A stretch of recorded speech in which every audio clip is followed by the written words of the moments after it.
If you've ever spent any time on punk rock message boards, in punk Facebook groups, or maybe even going to some local shows, you've likely heard the phrase, "punk's not dead," many times. In 1981, when Scottish punk band The Exploited released their album, Punk's Not Dead, that phrase might have still been true. But what about today? Has authentic punk rock gone away? Or is it forever here to stay? Now, you may already know what I'm going to say, but hey, I'm going to say it anyway. In this video, I'm once and for all going to conclusively answer the age-old question, is punk dead?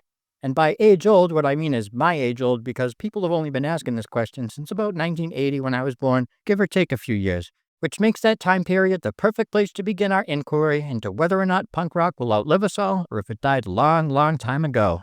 Part 1. If you were to ask 10 punk rock historians exactly when punk started, you'd get 10 different answers. You'd also get 10 people lying about their career because punk rock historian isn't really a thing. I mean, there are punks who know a lot about history and historians who know a lot about punk, but not a single one of them can tell me with any certainty when or by whom the punk movement began. There's no doubt that a number of 60s bands like the Kinks, the Stooges, Velvet Underground, and others paved the way for later bands like the Ramones, the Cramps, the Sex Pistols, the New York Dolls, Rocket from the Tombs, and the Dead Boys to emerge throughout the 1970s.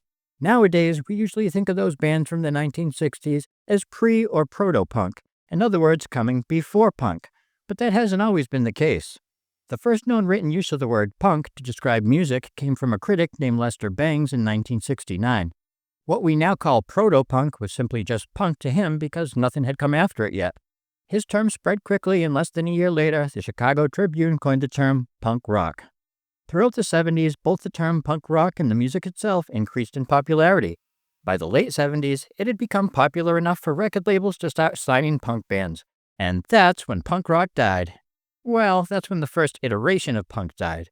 In 1978, the legendary band Crash released a song called Punk is Dead, and the lyrics are pretty hard to argue with lines like, "Punk is dead, it's just another cheap product for the consumer's head," and "CBS promote the Clash, but it ain't for revolution, it's just for cash." Crash made some pretty compelling points. With bands like the Sex Pistols and the Clash both signed to major labels, regularly making TV and radio appearances, it certainly seemed like authentic underground punk rock was truly dead. So if Crash said punk is dead in 1978, and then The Exploited said punk's not dead in 1981, which is it? Is one band lying?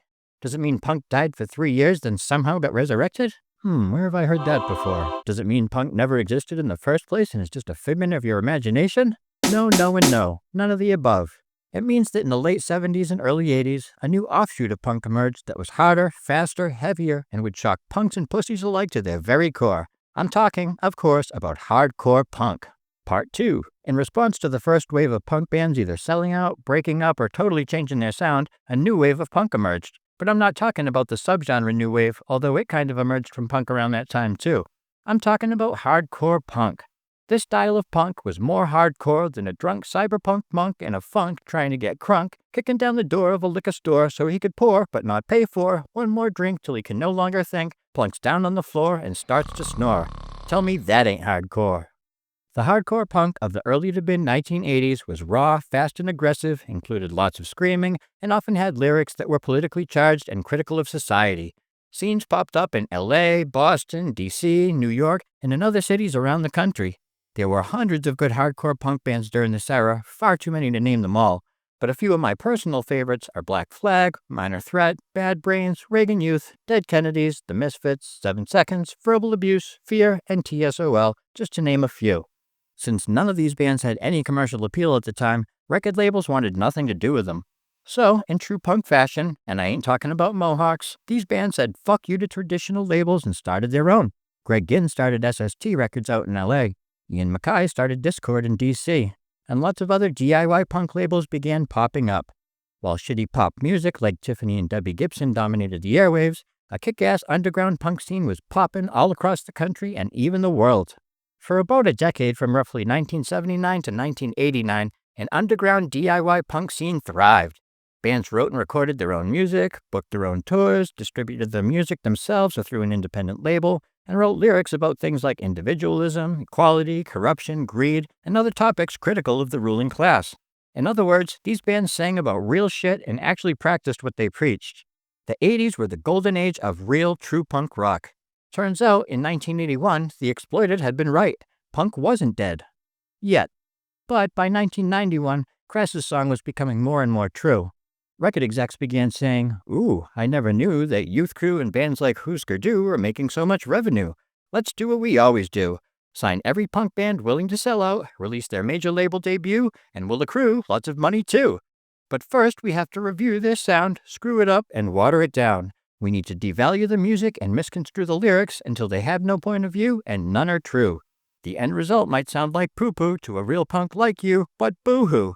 I'm a record exec, and as long as I'm well-to-do, I don't care about the music or the bands as long as the money keeps flowing into my hands from fans like you." Do you want to show off your love of music with a comfortable, stylish, and affordable t-shirt like this one? How about one of these? You can find shirts, hoodies, mugs, stickers, and other cool music-related merch at MusicBSharp.com. Not only are all products reasonably priced and of the highest quality, every order helps to support this channel. But best of all, with your awesome new MusicBSharp merch, you'll be able to look down at every single one of your music-loving friends who haven't yet picked up any cool stuff from MusicBSharp.com. MusicBSharp.com, Part 3. Hardcore punk of the 1980s took the attitude, emotion, and distorted guitars of 70s punk and made it harder, faster, louder, and with more controversial, politically charged lyrics. 90s punk took all of that except the distorted guitars and speed and threw it out the window. Instead of singing about things like injustice and nonconformity, punk from the 90s and 2000s was about things like partying, selling out, and trying to remember how old you are.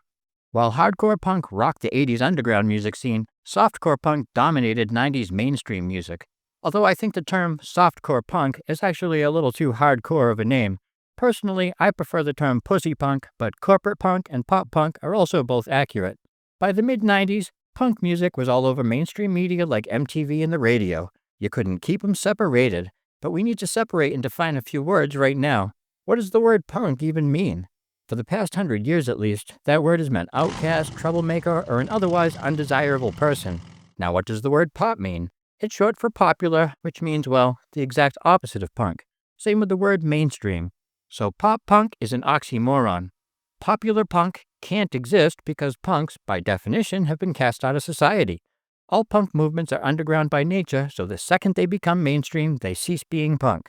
So what the fuck are bands and artists like Green Day, Sum 41, Blink-182, Avril Lavigne, and Good Charlotte then? Because they're obviously not punk by any normal definition of the word. The truth is, whether you like it or not, those bands and ones like them are pop rock, not to be confused with pop rocks. They're all signed to major labels, have millions of dollars, and sing mostly watered-down songs about relationships, partying, and other unpunk stuff. But since they play their songs kinda fast with distorted guitars and dress like they're auditioning for SLC Punk 3, some people get confused and mistake pop rock bands for real punk rockers. At best, these bands and artists are punk-inspired pop rock, but truth be told, the vast majority of them are just profit-inspired pussy pop. Part 4. What does this all mean for the mortality status of punk rock? It means that Crass and The Exploited were both right then and they're both right today. Crass was right that the first iteration of punk died when bands like The Clash and the Sex Pistols went mainstream. But The Exploited were also right that a new punk movement had been born as a result. However, as all movements eventually do, the hardcore punk scene of the 80s died when major labels started signing and commercializing bands like Green Day, The Offspring, and many others in the early 90s. But those bands selling out gave rise to an awesome 90s underground hardcore scene that kept the punk spirit alive. Bands like Bane, Converge, Hatebreed, 10 Yard Fight, Earth Crisis, Shelter, In My Eyes, and Madball, to name just a few, were 1,000 times more punk than Blink-182, Avril Lavigne, or any of the other punk rockers all over MTV in the 90s and 2000s. Real punk rock has always been underground by nature. It's been about rejecting stereotypes and societal norms, dismantling commonly held false beliefs, questioning authority, and freely speaking your mind. In other words, it's about staying true to yourself, not giving a fuck what other people think about you, and living your life, your way, so long as you don't hurt anyone else. That's the true punk spirit, and that can never die. It lives on within each and every one of us who are able to think for ourselves, refuse to blindly follow authority, dress however the fuck we want, listen to whatever music we like, and remain unafraid to be who we are at all times. The punk rock spirit can never die. Punk rock, on the other hand, well, that's another story. While there are dozens of punk-adjacent genres like post-punk, new wave, grunge, hardcore, and lots of others that may incorporate some punkish aspects into their music, they're not really part of the punk rock movement. Like all movements in music, whether it's the third movement from Beethoven's Fifth Symphony or it's the grunge movement of the early 90s, eventually they all come to an end, and the punk rock movement was no exception. No matter how much I wish it wasn't true, the punk rock movement came and went a long time ago. Naturally, I was born just in time to miss it. If February 3rd, 1959 was the day the music died, May 1989 was the month that punk rock died. But as Ozzy Osbourne taught us, you can't kill rock and roll.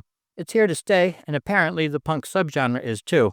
Well, you can kill it, but it refuses to stay that way. Like a vampire who's been repeatedly stabbed in the balls, ass, face, neck, arms, and legs with a wooden spike over and over again, so long as his heart remains untouched, he continues vamping for all eternity. Same with punk rock. It's essentially become the living dead. Even though real punk died a long time ago, like a mindless, heartless zombie, it somehow continues to wander onward as a shell of its former self. So, where does that leave us then? Is punk really dead? Yep, it really is. Forgive me for being so crass, but the punk rock movement died a long time ago. However, punk being the dirty slut it was, slept with lots of other genres while it was still alive, and gave birth to dozens of new punk-inspired subgenres, many of which are still thriving today. Unsurprisingly, pop punk continues to remain popular, and lots of punk spin-offs like hardcore, garage, and post-punk all have active scenes with plenty of dedicated followers. Though both the father and the son of punk rock may be dead, its Holy Spirit lives on for all eternity. The punk rock movement might have come and gone, but the energy, attitude, and emotion it captured can never be destroyed, only transferred and transformed. And it has transferred from one generation to the next, transforming the lives of people like me who desperately cling to its lofty ideals in a world overrun by conformity and consumerism. While it's true that real punk rock is dead and the punk movement ended a long time ago, every time a kid asks his teacher, "Why do I have to learn this useless shit?" Every time some dude tells his boss to go suck a fat dick and walks out the door with his middle fingers in the air, the punk spirit lives on. So, in conclusion, even though punk rock is in fact totally dead, it's also still very much alive. I guess. You're so annoying.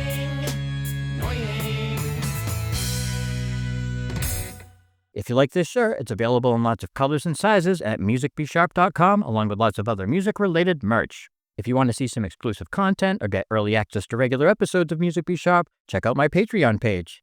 And if you'd like to hear some of my original punk rock-inspired yet not punk music, check out my album To Nihilism or search for this dude on Spotify, YouTube, or wherever else you listen to music.